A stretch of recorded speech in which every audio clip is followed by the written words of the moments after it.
Madame la secrétaire exécutive, Mesdames et Messieurs les ministres, Excellences, Mesdames et Messieurs, je suis très heureux de m'adresser à vous aujourd'hui au nom de la République fédérale d'Allemagne. C'est un privilège pour nous d'avoir pu accompagner le Comité des transports intérieurs depuis le tout début.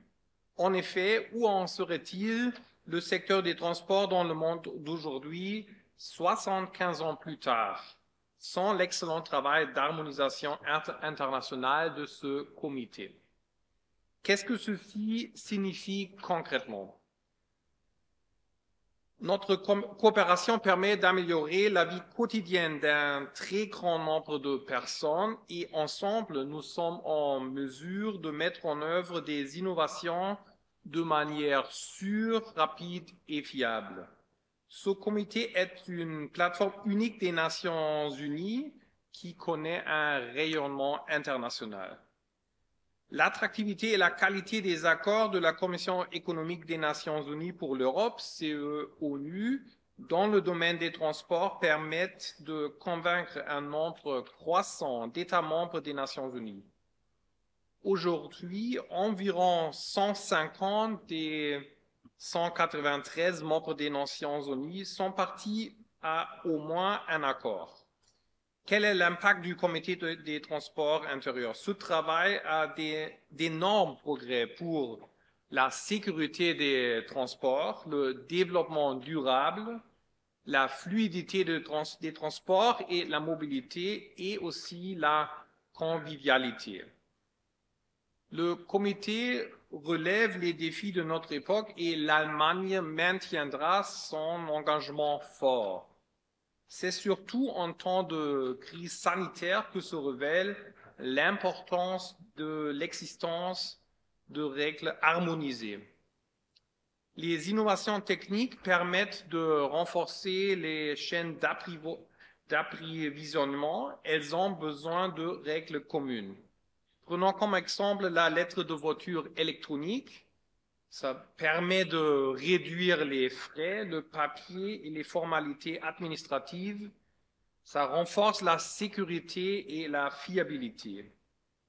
En janvier, l'Allemagne a adhéré au protocole additionnel à la convention CMR concernant la lettre de voiture électronique et CMR en janvier. Ce protocole sera applicable en Allemagne à compter du 5 avril. Dans cette perspective, le ministère fédéral du numérique et des transports soutient le développement d'un logiciel open source dans le cadre du projet Silicon Economy. Donc, la fiabilité est la clé qui permet aux innovations de porter rapidement leurs fruits. La digitalisation du secteur des transports a besoin de ce comité et l'Allemagne joue un rôle moteur lorsqu'il s'agit notamment d'avertir les usagers en temps réel grâce aux véhicules et à l'infrastructure connectée, de proposer des recommandations pour le choix du mode de transport en fonction des conditions météorologiques, d'optimiser la recherche de places de stationnement et la gestion de la circulation en recourant même à l'intelligence artificielle pour faire des prévisions. Nous sommes donc convaincus que la digitalisation ouvre la voie à des nouvelles solutions de mobilité pour répondre aux besoins spécifiques d'entreprises et de personnes. Prenons un exemple du transport de marchandises. Utiliser les données de transport en temps réel et les réseaux informatisés performants le long des infrastructures de transport ainsi que sur le chantier de transbordement.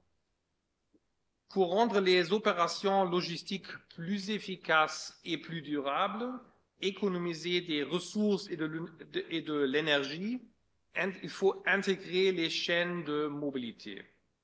De nouvelles applications émergeront sans cesse lorsqu'il existe une infrastructure appropriée. C'est un travail pionnier à faire depuis l'interconnexion jusqu'à l'automatisation. En conclusion, les règles communes du comité marquent la vie. Les transports permettent aux gens de se rapprocher, sont source de prospérité et font partie de l'acquis de civilisation. Cela signifie toujours de nouveaux défis, mais aussi de nouvelles perspectives. Une chose est claire, nous pourrons mieux relever les défis qui nous attendent en échangeant nos idées, en travaillant ensemble et en développant des solutions communes. Voilà pourquoi les groupes de travail, les réunions d'experts et les différentes instances sont si importants et précieux. Ils permettent de faire développer le secteur des transports au niveau international. Nous sommes tout à fait confiants que nous pourrons poursuivre la coopération constructive et empreinte de confiance avec l'ensemble des États membres, parties contractantes et le secrétariat de la CE-ONU, tel que nous l'avons vécu au cours des 75 dernières années.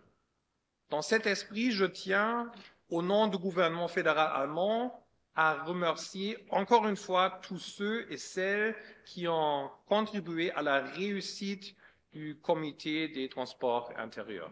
Merci.